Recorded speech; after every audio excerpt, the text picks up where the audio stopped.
Hi folks, Seki Cut here. Now this is a slightly different knife that I've got to show you today.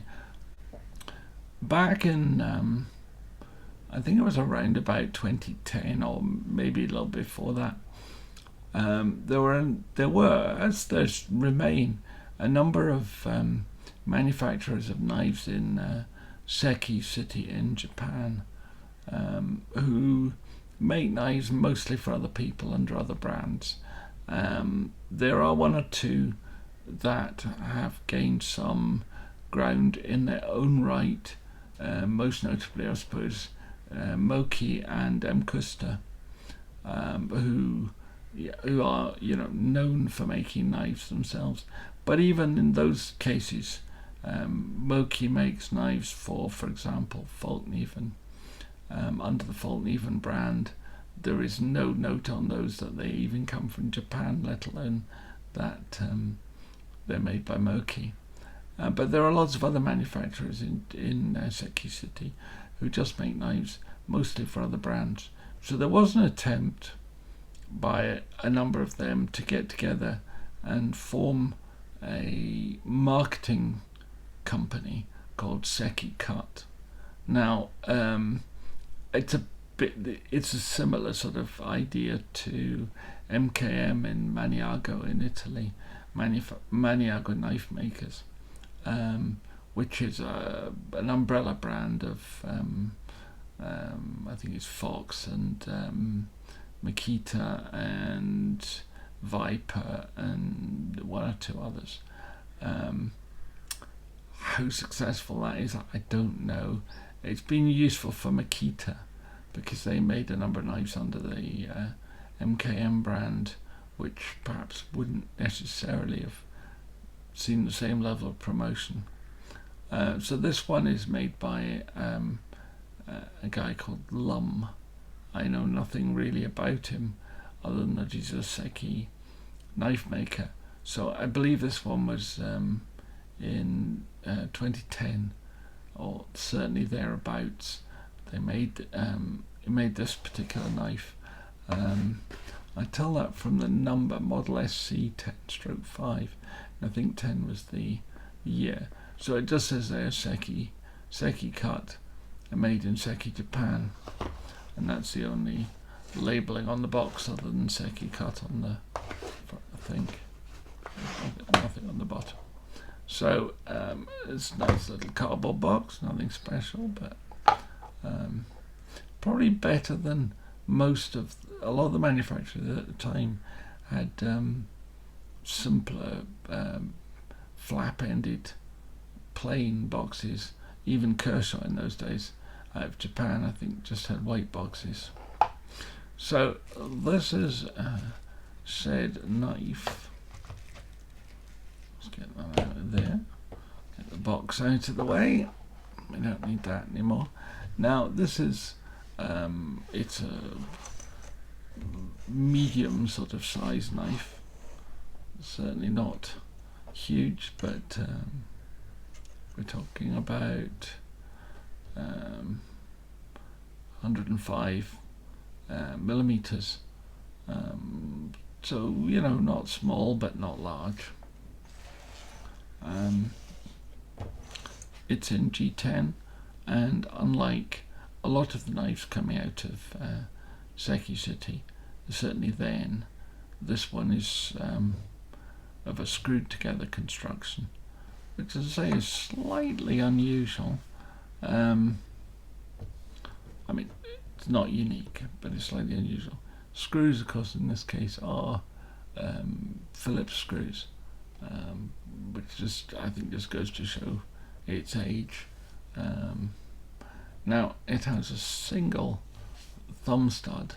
There isn't one on the other side, which is a little bit annoying because as a left-hander whose right hand really doesn't work, it makes it kind of difficult to open. That being said,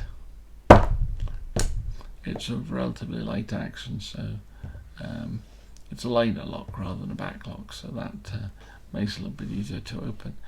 Now, at this time, of course, Almar knives were quite popular So having a chop on the blade made sense. Now, chop is really a Chinese thing rather than a Japanese thing.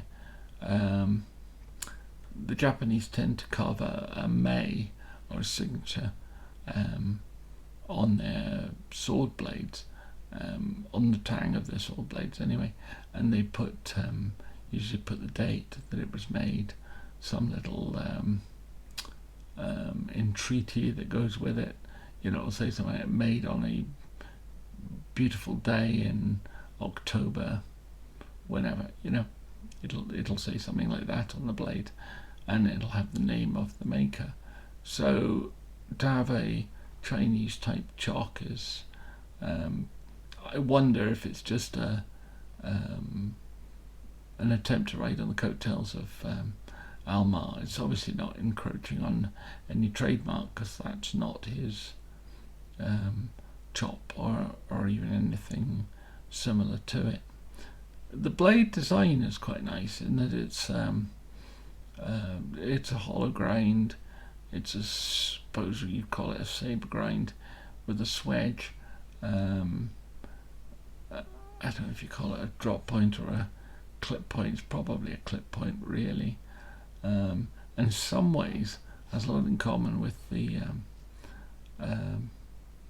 Lanny's clip, certainly in terms of the shape that comes out here from the way the swedge, the clip, and the blade come together, and you've got this sort of long, thin, flat, pointed flat that comes out here.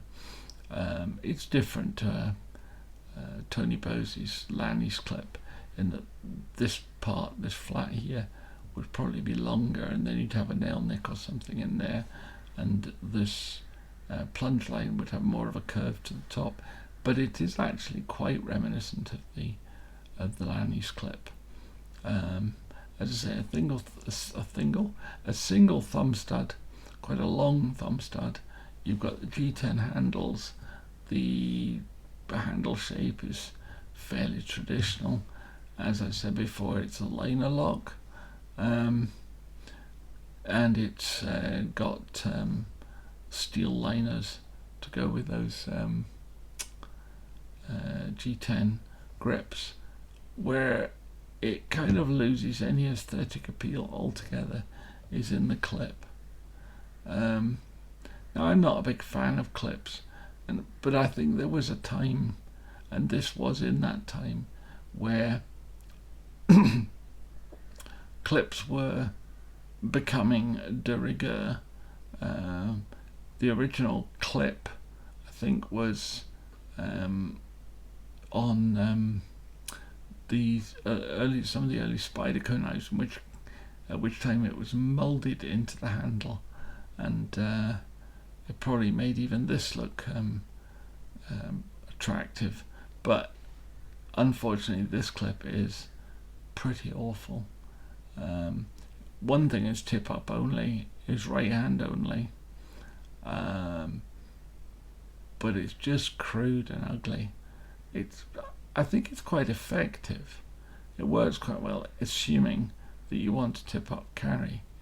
And I think from a left-hander's point of view, if you're going to have a knife in your left-hand pocket and you can only have the clip on the right side of the knife, I think tip up works better, because it puts the edge of the blade, the point of the blade, into the seam of your pocket, rather than, if you're reaching in your pocket to get anything, having it towards your hand. So if you pull your hand back out and catch the tip of the blade, you'd cut yourself. Well, that's unlikely with the blade back in the liner of your pocket.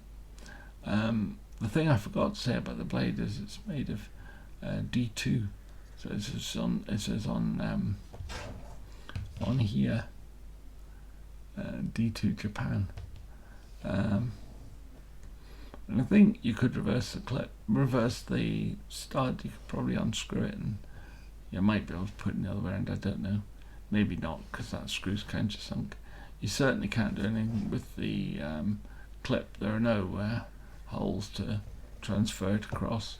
So I have this knife as part of my collection of Japanese knives rather than as part of my collection of knives that I like to use.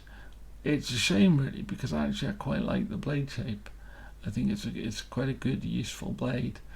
As I say, reminiscent of the Lanny's clip. Doesn't look like a Lanny's clip knife overall, but the blade is reminiscent of it, and in a good way. As I say, it's a liner lock, and the liner lock is perfectly good. I quite like liner locks actually. I prefer them to frame locks because they give you a more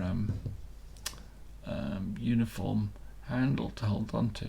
Unfortunately, with this whopping grey ugly clip, it rather spoils it. If I was going to carry this knife, I would certainly remove the clip, and I would also be inclined to see whether it's possible to reverse the thumb stud, just because it's just awkward to open left-handed. But given that, I think it would be a nice knife to carry and to use. I just don't, because those two issues are too difficult to do very much about, and I'm more inclined to just keep it and be able to use it as an illustration of how the marketing of small independent companies can be brought together to give you the opportunity to perhaps sell a few more of your knives through that collective marketing tool. So anyway, there we are. The Seki Cut by Lumm.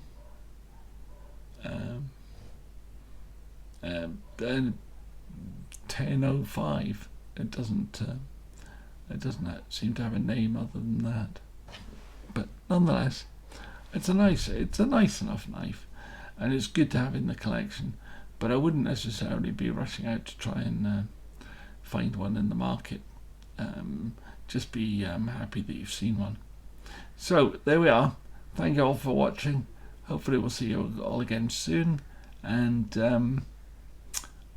remember to like, subscribe, ring the bell, make a comment if you like.